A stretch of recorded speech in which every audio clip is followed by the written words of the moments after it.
Somebody's checking. Oh, we've got 2 people watching, so it's definitely live because we can see 2 people. Which one is live on that one there? Yeah. Yo, 2 people. What's going on with these 2 people? Shouts out to these 2 people. It's the first 2, your early adopters, man. You got to shout out your early adopters. Absolutely. Any caption? Yeah, whatever, man. Like, what do you want to put?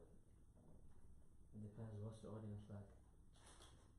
I don't know, man. Where are we at? You can I'll put just maybe. say I'm here right now at Sheffield Hallam. Wow. Yeah, so I don't know. I trust you, man. As long as you're not just incriminating me or anything like that. Okay, I'm gonna start now. Cool. Okay. So, welcome to everyone. It's our Be Inspired podcast, and today we have a very special guest.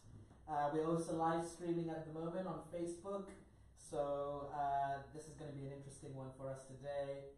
A lot of meta content being created in today's podcast, but today we are being graced with the man that needs no introduction, Mr. Kayode Damali from The Apprentice. And I'm not going to steal his thunder in terms of like explaining his whole history and his whole life, but he has had many accolades in his life so far, and I'm sure there's plenty more to come for you, Kayode. But yeah, so I'm not going to talk too much because I'm going to leave that up to you. And yeah, welcome to Be Inspired Podcast. How are you? My pleasure. Thank you for having me, Doug. Thank you. I'm looking forward to it. No, we're excited. So, heading straight into it, man. Tell us about your life. We like to know the history of Kayode from where you were born up until now. Alright, well, I always introduce myself. I say my name is Kayode Damali. I'm my mum and dad's son. And I think I was actually conceived in a Honda Civic. I'm joking. But I grew up in, I was actually born in Carshilton in Surrey. But and the reason why I was born in Carshilton in Surrey is that at the time in 1992, that was the only hospital nearby me that did a water birth. My mum really wanted to have water birth. But I actually grew up in Catford in South London. And how's it been? It was great. So I spent my first 18 years living in South London in Catford before I went up north to uni in 2010. Yeah, so tell us about young Kayode then. What was Kayode like growing up? Growing up, it's funny. Growing up, Kayode was always that guy. You know what I mean? And it's funny because I had a friend. Of course, since The Apprentice, a lot of people reach out. I'm in front of millions every week. Yeah. And one of my friends from year 4 reached out to me that I haven't seen or even heard. I haven't spoken to him in 20 years. Do you know what I mean? And he reached out to me. I was like, wait, no, is this Sean? Like, it's actually Sean. He left in year 4, and I haven't seen him again from year 4 to 2018. And then we were chatting, we had a catch up on the phone, and I said to him, he said to me, yo, you have not changed. I was like, what do you mean? I was wondering, I always wondered that. What was Kayode like growing up? And he said, yo, you're literally the same, that I have not changed. So how you see me now is apparently how I've always been. That's amazing. So you've always been true to who you were. Yeah. Or who you are, basically. Yeah, that funny chap, he said, you got the same smile, he said the same jokes, he says, yeah, just. So what kind of things were you up to growing up? What did you like doing? Growing up, I was a footballer through and through, ever since, 5 when I signed to my first Sunday team at the time. I was a footballer, I played up to a very good standard. The standard I played up to was county level. I was never actually signed to an academy as such, but I always, I was always looked at by scouting. I was scouted by Charlton X number of times. I remember going to trial for them in year 4 and again in year 9. Millwall looked at me before, Tottenham looked at me before. So I was always on the edge, but I never actually signed into an academy. Yeah. You get what I mean? My younger brother, 6 years younger than me, he did a lot better than me in his football career. He was signed to Chelsea, he was signed to Millwall. And maybe the genes got better as it goes down. So maybe my son will be maybe a pro, maybe get better as the genes go. But I was a footballer growing up, footballer. You love it? Yeah. Yeah? Who do you support? So I grew up supporting Arsenal. Yeah? Supporting Arsenal. Still do? I don't really, what, I have PTSD when it comes to football, man. Since not making it as a footballer, it hurt me, do you know what I mean? Quick, but I had the footwork, you know what I mean? My steps, I love my step overs. Ronaldinho at the time, I remember watching him in the 2002 World Cup in, I think it was Korea, Japan, and I was like, yo, the step overs, I need to get that on smash. And, I was always like that position, but then at the same time, I loved centre mid, so towards the end, I dropped more into centre mid. It wasn't as quick as I used to be, so I dropped in centre mid, they could control the game and get the ball, pass it out, kind of thing. Yeah. So in school, you say people always knew you Kayode, that guy. So what kind of people did you hang around with? What kind of people always like close to you, or were always kind of like gravitating around you? I think for me, I had my main circle, or the man them as people say. I had my main circle, but then for me, I went at school.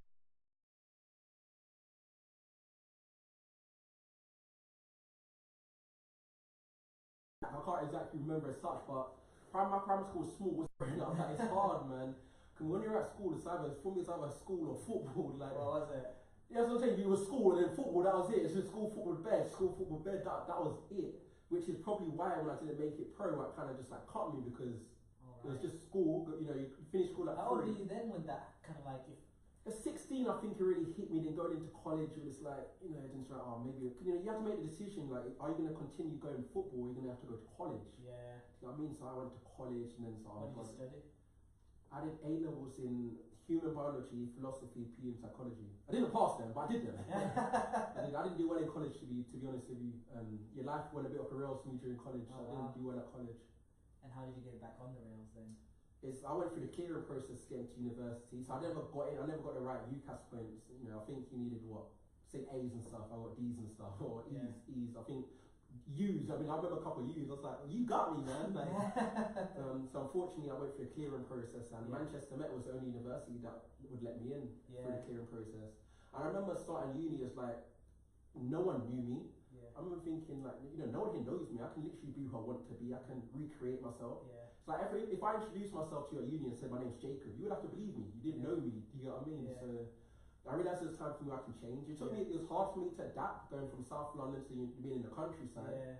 But it was a needed change. It was a needed change, especially because you know we got to a lot of trouble in South. So the people I used to run with, we used to get in trouble. So we had to.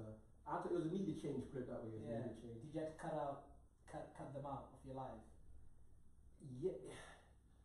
I mean, the judge cut them out of my life, to be fair. Oh, right. It was that deep. Yeah, to be fair, I always have loved the quote that I couldn't change the people around me, so I had to change the people around me. I mean, I physically couldn't change them, so I just changed the people around me and move. Not to say that they were necessarily I'm not saying that they were the bad influence. People say, well, were the people around you the bad influence? No, I was the bad influence. I don't know, do you know what I mean? So but it was a needed change for me to move from south to north. So when did you make that decision? When were you like, actually, you know, was it a situation that happened? You're like, you know, I need to go a different direction. Yeah, man. Depends how long we've got for the podcast. Man. Like, we've gone for years, but it was a needed. I remember just being at uni one time in my room. Wasn't necessarily happy being in Cheshire. I was like, you know, why am I here? But then I realised that everything I've always tried to be the best at what I could do. Like, GCSEs tried to do the best. Did well at my GCSEs. A levels didn't. I was like, you know what? Someone told me once I can get a first class degree, so I said, you know, I'm going to get that. And I remember my freshers week, you know, open mic night, I'm sure you've had similar kind of things here. Open mic night, who wants to go? I went on stage and rapped about me getting a first.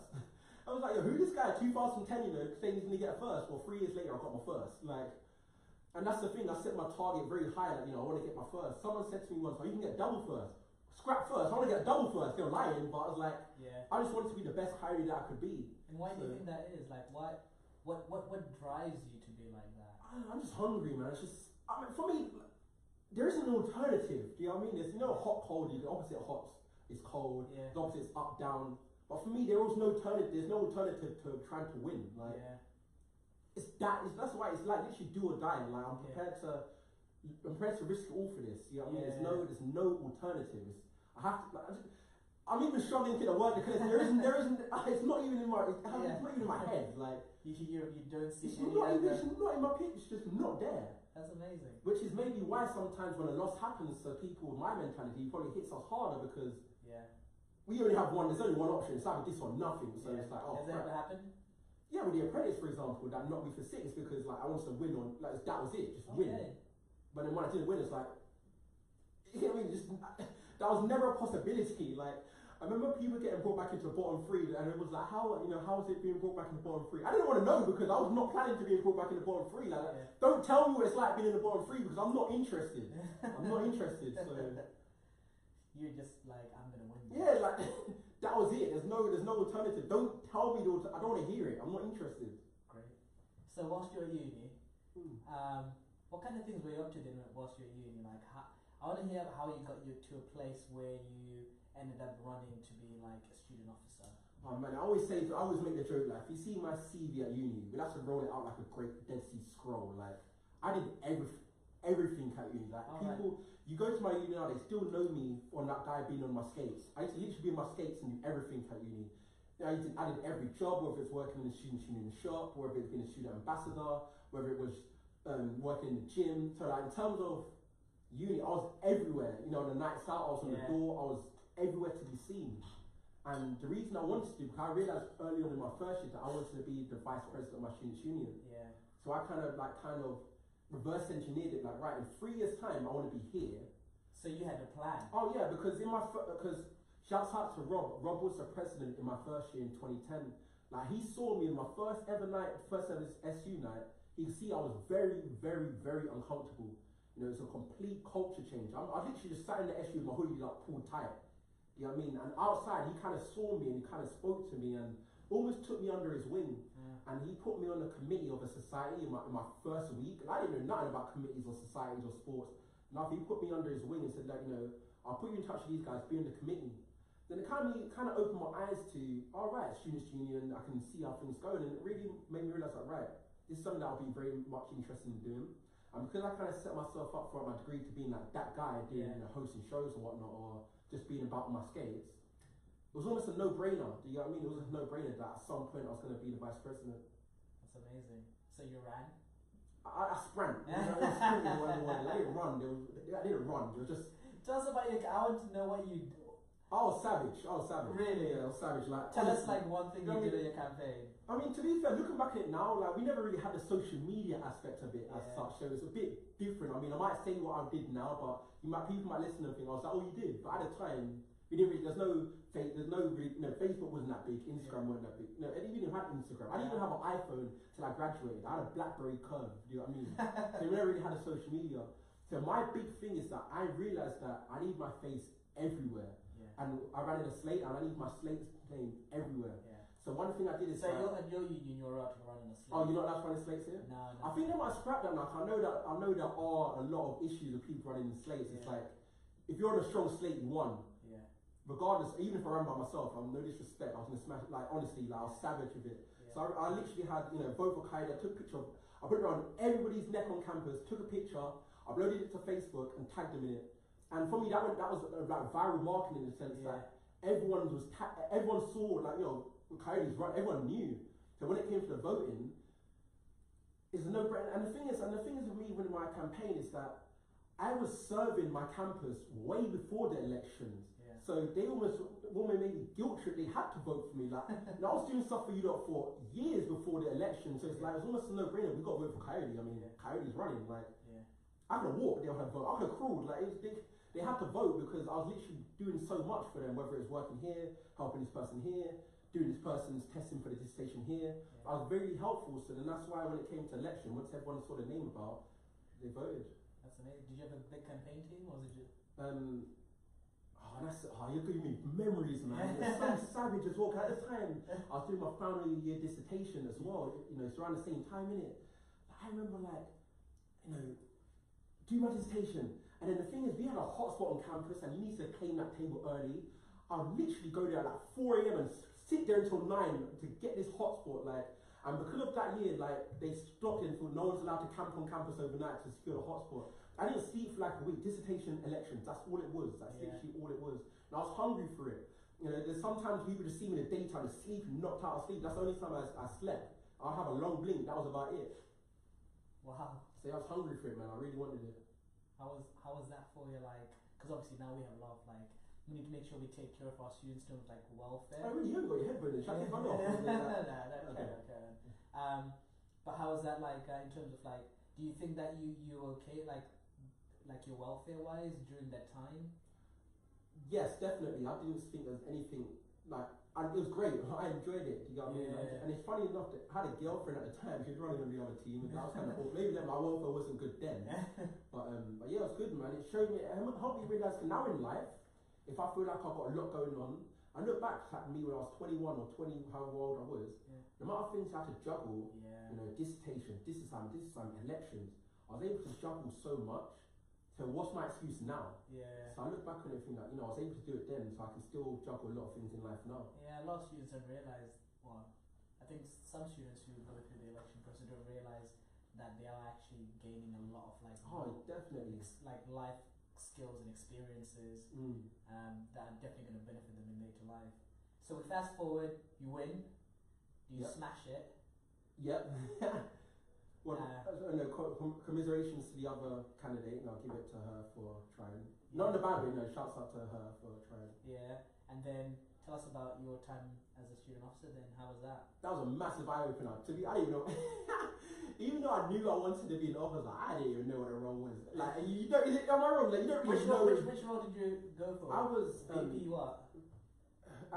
What was I? VP Cheshire, but for me, I was just deputy president. Oh right. So like, I didn't have a remit. I did everything. Like, so you're VP. I was in charge of my campus. Yeah. I was in charge of my campus, and I had a sports officer doing the sports. Yeah. I did everything else. Okay. And I was also deputy president. So whenever the president was away, I did that. And I also had a campus in Manchester. Yeah. So there's a lot more hard work than I actually thought. And I think most students see it as student officers. They just go around. They don't even realize it's a job. Do you know what I mean? But no idea. Meetings, all of this, and this. And I also ran in the NUS to be a director there. I don't know why I did that, but I did that as well. I was a director of the NUS for 2 years. Was it 2 years? Yeah, 2 years. And it's just a massive eye opener because a lot of, Lord Sugar accused me of not being corporate. Yeah. And I can hear why, because I don't necessarily like that corporate side of things. Like, I didn't necessarily like the governors' meetings and all that. I just want to be out there in the field on my skates. You know what I mean? But it was a lot more formal than I anticipated. I didn't realise how much meetings and being in the office you'd have to be. Yeah. So what was the one thing that was pretty crazy when you're an officer? One thing pretty crazy. I don't know. It's just a shock. I think just a massive shock to the system altogether, in the sense that that the office, the corporate side of things, the amount of meetings that wasn't planned for, and because I was based in Cheshire, I assumed that I'd be responsible for my Cheshire campus and we had 5,000, 6,000 students, however many we had. Yeah.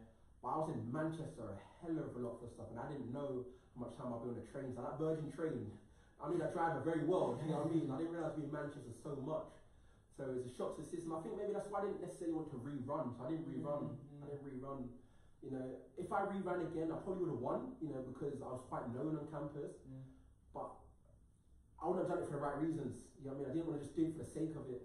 And then my heart, during that time in office, I found out about entrepreneurism. Because just before I started my role as vice president, I had a bit of a gap to fill. Yeah. And then I found out about business. I was like, right, I really want to go down this business and entrepreneurship route. And so that's where my heart was going. I didn't necessarily want to be a student officer again. Yeah. So what kind of skills did you gain from that year in office?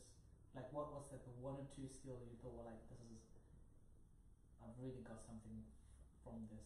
I don't know how to describe the skill in one word, but what it is what I learned from that is being able to be in charge of a massive organisation or being at the head of being at a spearhead. Yeah. So I don't know what skill that would be, but because I was able to do that for a year and with the NUS as well for 2 years, it just gave me that experience and how to try to adapt myself in different situations. So, because before that course, no person, unless you're a student officer, necessarily has that governor experience or that corporate experience coming straight off from uni.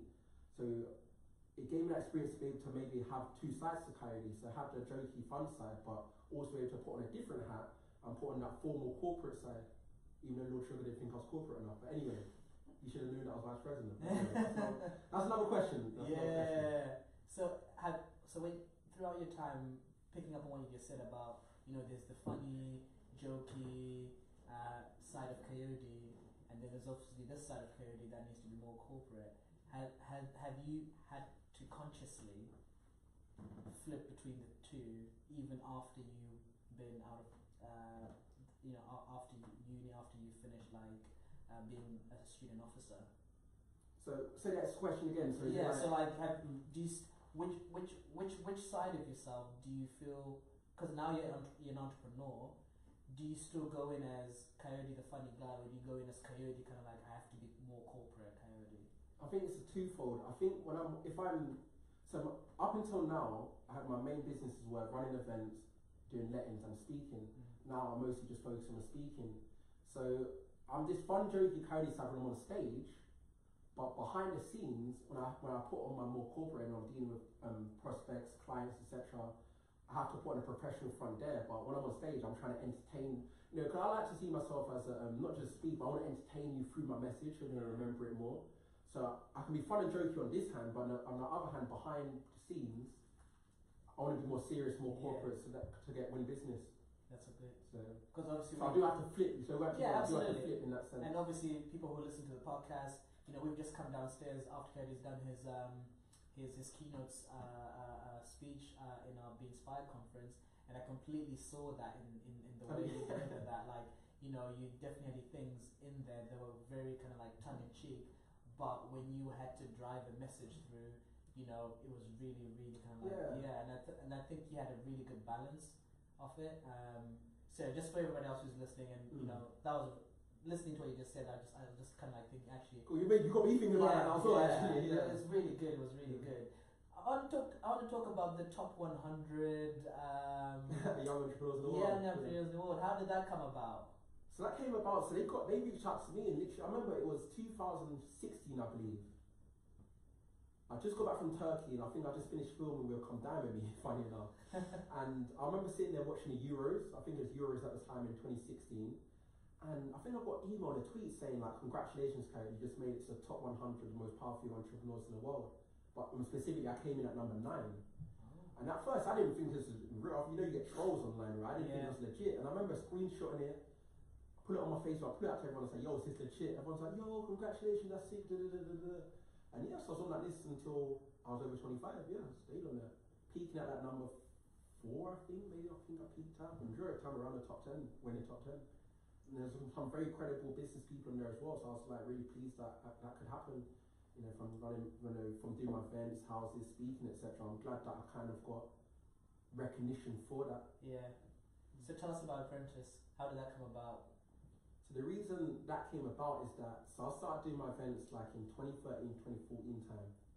So about and I applied in January 2018.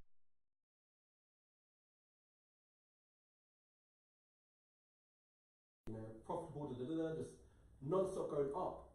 And as the time came towards 2018, things started to decline, things weren't as profitable, weren't able to do as much events, business wasn't going as well. Yeah. I remember in January 2018, January's usually like one of my biggest breadwinners, and we just had such poor set of events. And I remember sitting at home thinking, I need a change, man. I need to do something different. Yeah. Of course, I enjoyed watching Apprentice in 2017. I thought to myself, I'm going to apply for this, man. And that's why I did it. Like, business was going well, I needed a change. I thought, I've got these great ideas. I'd love to partner up with Little Sugar. You know what, I'm going to apply for The Apprentice. Yeah, and that was a tough process. Obviously, I know you can't talk about the process, the application process of The Apprentice, but it's pretty intense, isn't it? Yeah, I mean, something like 50,000 or something crazy like that. 50,000 candidates apply, 16 get on. I remember a certain time throughout the process thinking, I'm not going to get this. And I remember the confirmation call, sitting in my car outside of the gym, and the way he did it, like the producer or the director, the executive producer, who is it who called me? I think it was Paul. Shouts out to Paul Broadway. He phoned me now. He's like, "Hi, Kayode. As you know, a lot of people have applied. It's a very difficult process. I thought you did really, really well. I think, alright, cool. I see where this is going. I know you dropped it was sick. Yeah. He goes, you got to the show. I was like, oh my god, you know what I mean? But the way you dropped it to me was like, oh man, I'm not gonna get on. But yeah, I got on. So you get on. So and I wasn't reserved. I know some people are reserved. Like I wasn't reserved. I was straight. I was in the main start. I was in the starting lineup. You know what I mean? That's amazing. I was in the starting lineup. So between then and then actually starting to film, what happens in between all of that? Just prepping because you know you're gonna be away for how well. Of course, you're going to think, I thought I was going to be away for 12 weeks, you know what I mean? My aim was not week 7, my aim was week 12, so just preparing. And for me, I wanted to prepare as best as I could, prepare as best as I could. I upped my game in everything. I studied. Like for me, I think going back to uni teaches you how to study, so I studied relentlessly all the previous years, all the tasks. Like I knew the style of tasks they were going to do. Yeah. I knew what's likely to come up first. And it threw flying us out to Malta. Yeah. I really studied it, thinking like, right, I'm not taking this for a joke. You know, I was serious. I studied it, and then of course you wake up mad early, 3 a.m., 4 a.m., and you go to bed mad. You wake up mad early and you go to bed mad early. You go to bed at like 9, 8, 9, 10, whatever. So I train myself, I force myself going to bed at 8, force myself to wake up at 2, start my day. I train myself, I train to get ready for this. And if you're going to go to a war in the army, you're not going to go there without learning how to shoot a gun. Yeah. You know what I mean? So I have to train myself. Because it's difficult waking up at 2 a.m. going to bed at 8. Who goes to bed at 8? You know what I mean? Yeah. It's not easy to do. So I had to train myself, train myself. And, you know, I did the best as I could, but I didn't win. So tell us about the apprentice experience. How was that like? I think for me at the beginning was fun, man. You know what I mean? I had a lot of fun with it. Like, I think it's easy to do well in things when you're enjoying yourself, regardless of what you're doing. So it's important for me to have as much fun as I can. Still take it serious, but as much fun as I can to do well. But then as the process got on, it got more tougher, more itchiness, and I didn't really like that, man. So it got harder for me throughout the process. Okay. Before I got fired. I'm not the type of guy. I like to be very authentic. Yeah. Keep it real. Yeah. And like for example, if I have a problem with you, Doug, which I don't, but if I had a problem with you, I would either not say anything at all, or I would address it. If you saying Doug, come with a word. I don't like the behind the back stuff. You know what I mean? So it's like, so as the process go on, get more competitive. Yeah. You know what I mean?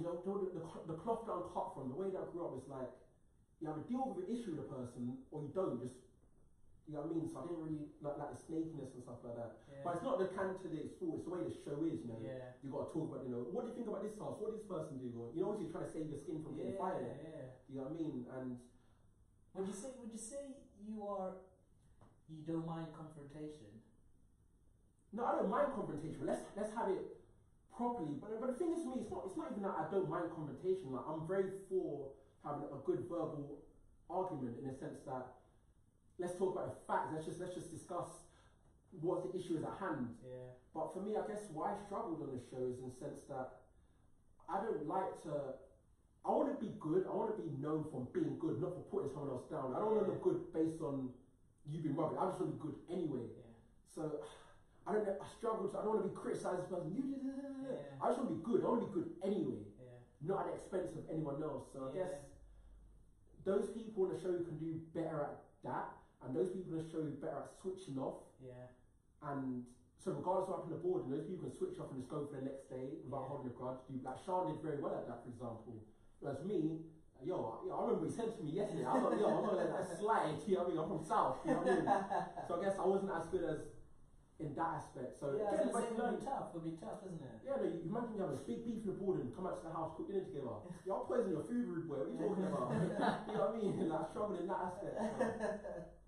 But that must have been like a massive learning experience, because it's not personal, is it? It's not.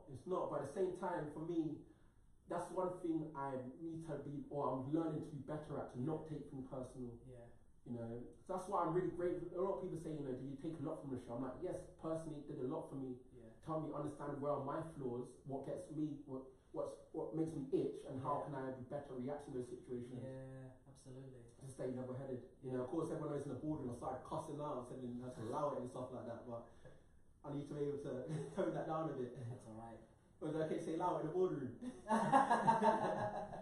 So, I sort of wonder, like, where did you get your inspiration from then? Like, what inspired you to go into, like, being, like, obviously you said you started getting some of that whilst you're an officer, the entrepreneurial spirit, and, like, really start to get, like, into that world.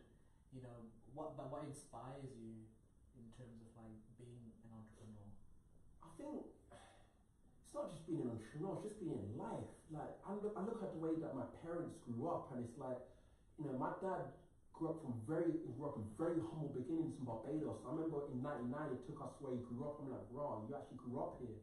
They grew up where the floor was just earth. No floor, it's just earth. And I remember growing up, my dad would always be like, never be poor. Like, he's lived that, do you get what I mean? So he's like, never be poor, always do your best. And it's, yes, sometimes when parents drive the engine, it can be detrimental, like Michael Jackson's dad was harsh and Tiger's dad was harsh. Of course, some parents can be too harsh, but I remember my parents being like, just from early, like, you don't be poor, work hard, do you know what I mean? It's been installed for us from young. And this is something I've only been able to appreciate getting older. Because when you're young, you don't know what poor is. You know what I mean? I remember being young, having no electric in the house, and no heating in the house. We used to have boil a kettle and put water over us. I didn't know I was poor. I didn't know heating. You're just a kid, you don't know. But as you get older, you relate to it. Yeah. And so looking back at it now, I remember my dad just like, work hard, So having that installed from young, and now just going out there in the world, it's like, I have no choice but to do my best. I remember at uni, certain people crumble over little things. I'm like, yo, are you really complaining about that? Like, that's nothing. Like, that is minor. Like, so because I've been through that, not difficult circumstances in my youth, but some people might see as difficult. When I face challenges now, I'm like, yo, I mean, around people pulling knives out. Do you know what I mean? Like, that's nothing now. So there's not much that can faze me. I'm just so hungry going for it now. And because once you level up so many times, it's just the next level in your development. So it's not even necessarily that I'm motivated or that I'm inspired. I'm just living my life now. This is just it. As I was saying to you before, it's just the way it is. So do you think you're in your what they call your sweet spot? You think you're using your best strengths in something that you love, something that you're passionate about? The ikigai, I know one of the speakers are talking about today, the ikigai, I love the Japanese concept, to live your ikigai. Yeah. And I don't even know if I'm just doing whatever it is I like to on a day-to-day basis, man. That's really it. I think it's Abraham Lincoln who said that, I don't have no policy, I just do every day which is right. Yeah. So that's the same thing with life. I don't necessarily know what I want to do. I'm just doing each thing. What I think, going on a print is cool, I want to do that. Doing events is cool, I want to do that. I'm just doing the things that interest me at the time. Yeah. A lot of people say, is there anyone who inspires you? But for me, my inspirations change. I don't necessarily have that one figure who I'm inspired by. For me, inspiration from people are fluid. If you ask me who are my inspirations today, it would have been different to who it was in February, been different to who it was in January. It all depends on the circumstance I'm going through in my life. Yeah. I mean, like for example, right now, I'm enjoying listening to Jim Rohn. RIP, he died in 2014 or whatever. But sometimes I hate Jim. Jim's annoying. Do you know what I mean? Like, it all depends on what you're going through or what's going on in your life situation at the time. So I don't know where it is in terms of the inspiration. Yeah. So, do you have any kind of words for students in terms of if they're going through the university experience, just about life and what to always do in life in order to get themselves to the next level? Because you talked about you just level up. You always got to level, and I think I'm so passionate when it comes to students. I'm glad you asked me this question. I can do a whole podcast on this on itself because I came from a situation from failing college. Yeah. I started behind the eight ball. I already started behind everyone else. Referencing, what's that? I never referenced in my life. I remember the first report I got back was so bad that I just wanted to go and sit down with a teacher afterwards. But I think the main thing that bugs me with students or anyone watching, the main thing that bugs me, no disrespect to people who do aim for this, people aim for, I just want to get 2-1. Why? For me, it was a first. Why is it from, it's like everyone says, I want to get 2. Yes, the employers might want a 2-1, but why are you settling for a 2-1? Why? Go for a first. For me, that just doesn't make sense. Or even worse, those people my first year, I only need to get 40% to pass. Are you kidding me? 40%, that's like a bottle of Hennessy, do you know what I mean? 40%. Now, why are you aiming to just get the 40%?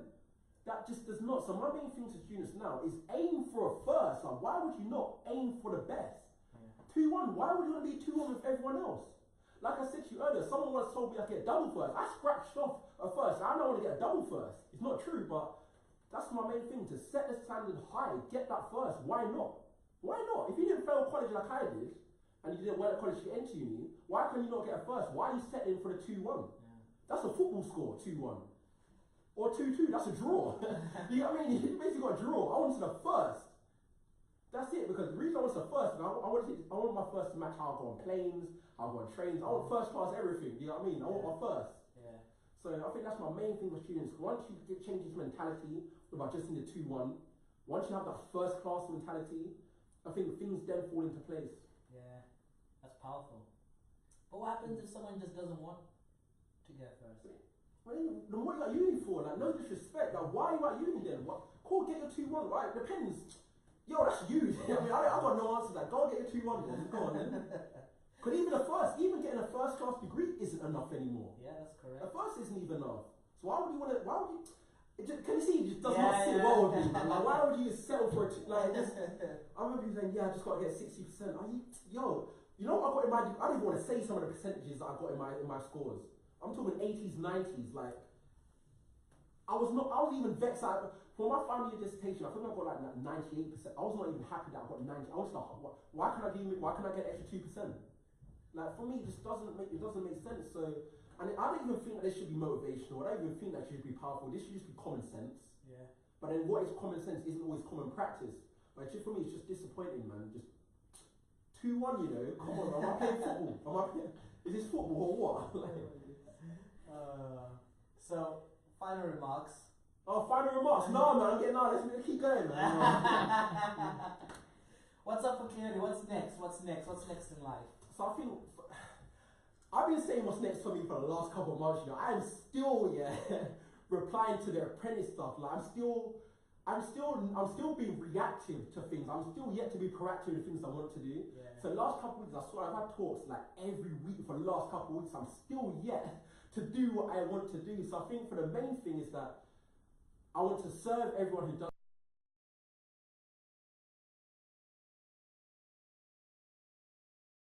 everything.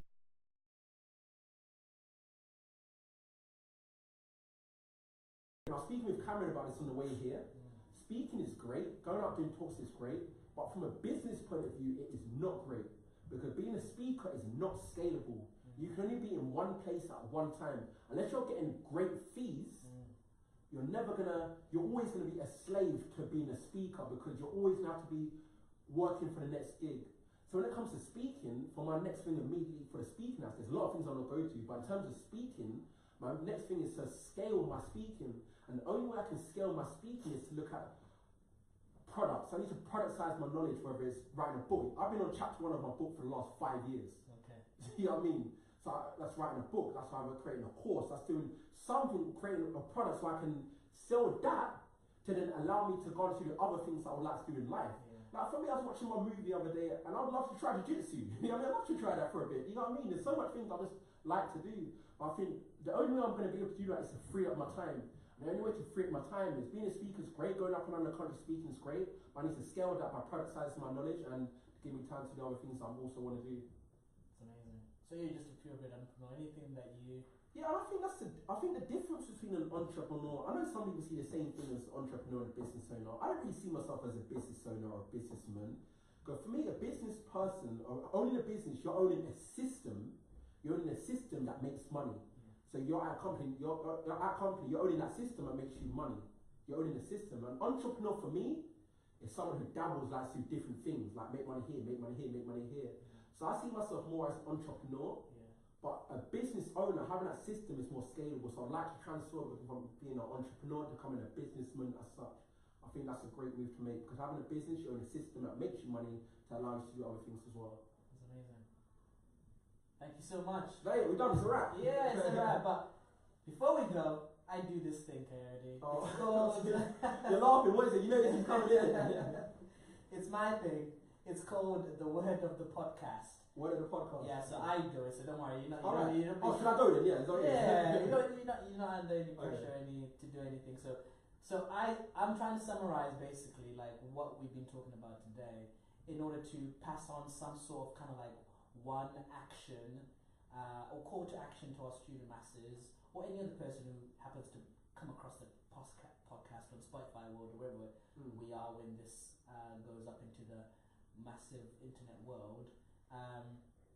So yeah, my word of the podcast today is I think you should always aim high. I think you should always. I think that's what I get from you. So I think it's all about always aiming high and wanting the best for yourself because you never know where it's going to take you. Absolutely. You never know what road it's going to take you. So always aim high. Always want the best for yourself. And yeah, grab every opportunity that comes your way. Absolutely, I agree with that. Definitely 100%. Word of the podcast, agreed.